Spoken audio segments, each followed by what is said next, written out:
Hoje é quarta-feira, 22 de julho de 2015. Seja bem-vindo, está começando o canal de notícias aqui pela UPF TV. Olha só os assuntos que nós preparamos para esta edição. Um projeto que prepara professores para trabalhar a educação financeira com os alunos.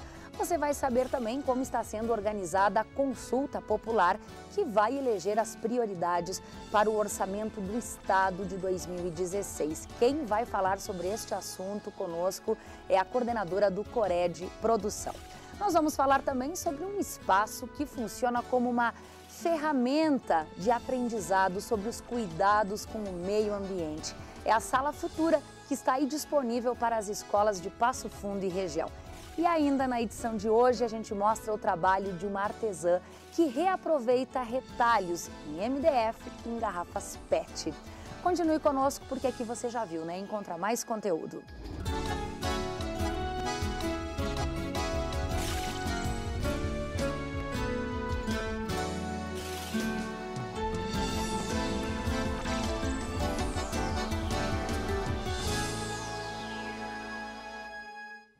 Cerca de 40% da população adulta brasileira está endividada, de acordo com o SPC Brasil, o Serviço de Proteção ao Crédito da Confederação Nacional de Dirigentes Lojistas. Bom, o índice de inadimplência nos 6 primeiros meses desse ano ficou 4,60%, pior resultado semestral dos últimos 3 anos. E o que ajudou nesse índice foi a quantidade de dívidas com as contas de luz e de água.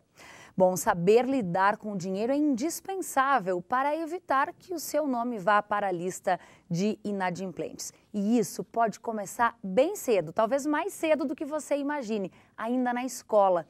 Um projeto aqui da UPF está preparando professores para trabalhar com educação financeira com os alunos lá em sala de aula. Não tá fácil para ninguém. A frase define o momento da economia brasileira, onde mais do que nunca é importante economizar para não ficar pendurado. Mas o difícil mesmo é aprender a segurar o dinheiro. Um projeto da UPF quer ensinar isso, preparando professores para falar sobre planejamento financeiro e a importância de economizar desde cedo. Nesse primeiro momento, nós estamos fazendo hoje a formação de professores, uma capacitação de professores para a implementação do projeto de educação financeira nessa escola. Num segundo momento, numa outra oficina, estaremos, portanto, capacitando os alunos também no exercício dessa oficina de educação financeira, com a ideia de que esses alunos estarão se inserindo no mercado de trabalho e, portanto, é importante que eles aprendam desde cedo a organizar a sua vida financeira. Tudo gera em função disso, né? A questão social, a financeira é imprescindível para a vida dos nossos alunos saberem lidar com a situação financeira deles para depois levarem para o serviço, para a vida deles, enfim, né?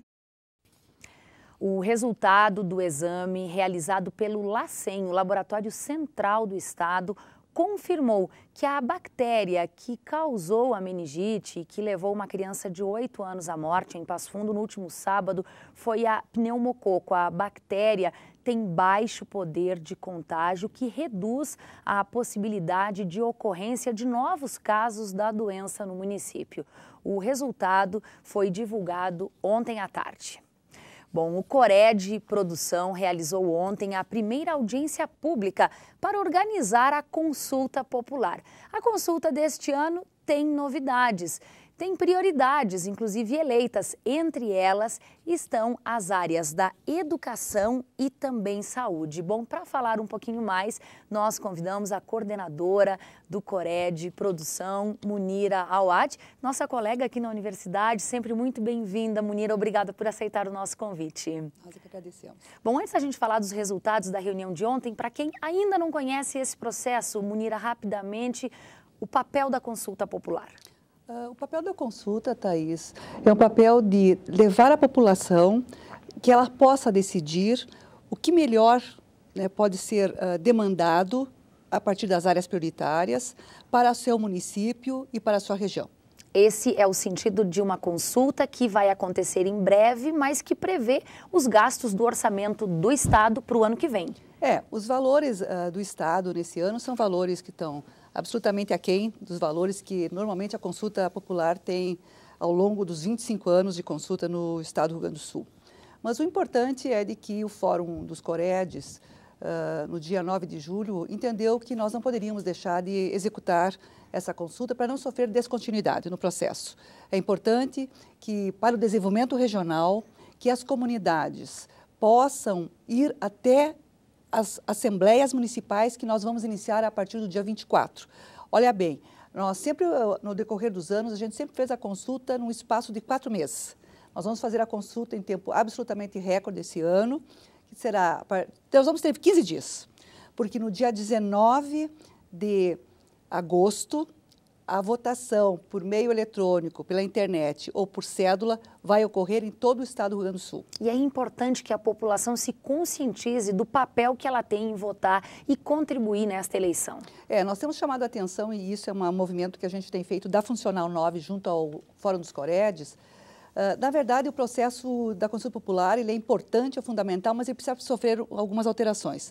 Nós temos que trabalhar com um processo endógeno, de baixo para cima. A comunidade diz ao Estado, diz na consulta, ou diz anterior ao caderno de diretrizes, que são demandas das secretarias, o que de fato é importante para a região. Nós temos que olhar a vocação regional. Perfeito. Até porque as regiões são diferentes, cada uma tem a sua natureza, a sua vocação. E aí é difícil se enquadrar em um modelo já sugerido pelo governo, já proposto pelo governo. O que mais foi decidido na reunião, nesta última Assembleia? São 4 etapas, Thaís. A primeira foi uma audiência pública, que ocorreu ontem. A decisão é de manter, enfim, com esses parcos recursos. E agradeço agora já os COMUDES, os conselhos municipais, que foram de uma sensibilidade muito grande, porque eles poderiam simplesmente dizer que não fariam a consulta, e principalmente nesse tempo exíguo que nós temos. Eles aceitaram as nossas agendas. Amanhã a gente tem a primeira reunião com a coordenação geral e os COMUDES para estabelecer critérios em termos de valores, critérios de quais são as demandas que serão priorizadas entre saúde e educação, que leva 1/3 cada uma delas, e outro terço será para desenvolvimento econômico, inovação tecnológica, SDR e agricultura. Todas áreas importantes. Segurança pública, nesse momento, nessa edição, não aparece com destaque. Não aparece, não haverá nenhuma demanda para a segurança pública nesse momento. Bom, fica o chamado para a comunidade em geral, a partir de que dia de agosto, em que a população poderá decidir? Nós temos 2 momentos. Do dia 31, por exemplo, nós vamos ter, se tudo der certo, aqui em Passo Fundo, né? As assembleias municipais começam no dia 24, na próxima semana. Daí tem espaço de 15 dias, e no dia 19 de agosto, das 8 da manhã às 17h30, nós então teremos a votação em todo o estado do Rio Grande do Sul, com urnas para votação em cédula e também pela internet. Bem importante anotar essa data na agenda, é obrigação de todo cidadão gaúcho também fazer a sua parte, não é, Munira? Com certeza, é fundamental que a gente possa exercer isso. Eu sei que tem, por exemplo, algumas áreas que estão cansadas porque existe um passivo.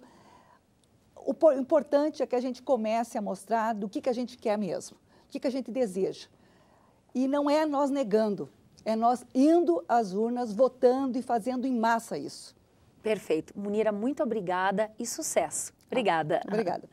Bom, depois do intervalo, a gente vai falar aí sobre uma oportunidade que educadores têm de melhorar os ensinamentos sobre o meio ambiente. É a Sala Futura que está aí disponível para todas as escolas de Passo Fundo.